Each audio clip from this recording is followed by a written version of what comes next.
మనుషులు మనల్ని గుర్తించకపోవచ్చు, కానీ దేవుడు మనల్ని చూస్తూనే ఉన్నాడు. బైబిల్లో నతానేలు గురించి మీకు తెలుసా? నతానేలుకి యేసు ఎవరో తెలియనప్పుడు నతానేలు గురించి ఎవరికి తెలియదు. అయితే ఒక సమయం వచ్చింది, నతానేలు దేవుని గురించి విన్నాడు. అయితే యేసు యందు ఆయన విశ్వసించలేదు. ఎప్పుడైతే నతానియేలు యేసు ప్రభు వారితో మాట్లాడారో ఆ మాటలకి ఆశ్చర్యపోయి ఆయన యందు విశ్వసించడం ప్రారంభించారు. యేసు ప్రభు వారు నతానియేలు గురించి ఏమన్నారు? నతానియేలును చూసి ఇతడు నిజమైన ఇశ్రాయేలుడు, ఇతని యందు ఏ కపటము లేదు అన్నారు. ఎంతో సంతోషాన్ని, ఎంతో ఆనందాన్ని ఇచ్చింది కదా ఈ మాట.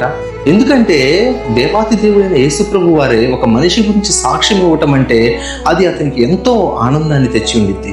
అంతేకాక ఇంకా అన్నారు, ఫిలిప్ నిన్ను కనుగొనక ముందే నువ్వు అంజూరపు చెట్టు కింద ఉండటం నేను చూశాను.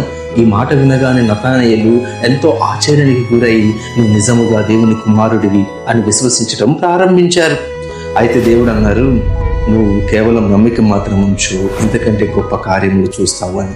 ఇదే మన జీవితంలో కూడా మనల్ని ఎవరు గుర్తించకపోవచ్చు, మనల్ని ఎవరు గౌరవించకపోవచ్చు, మనల్ని ఎవరు పట్టించుకోకపోవచ్చు, కానీ ఒక సమయం వస్తుంది, దేవుడు అదే నలుగురు ఎదుట మనం నిలవబెట్టే సమయం, అదే నలుగురు ఎదుట మనల్ని గౌరవాన్ని తీసుకొచ్చే సమయం, అదే నలుగురు ఎదుట మనల్ని హెచ్చించే సమయం.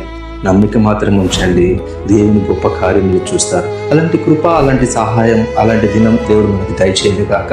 ఆమేన్.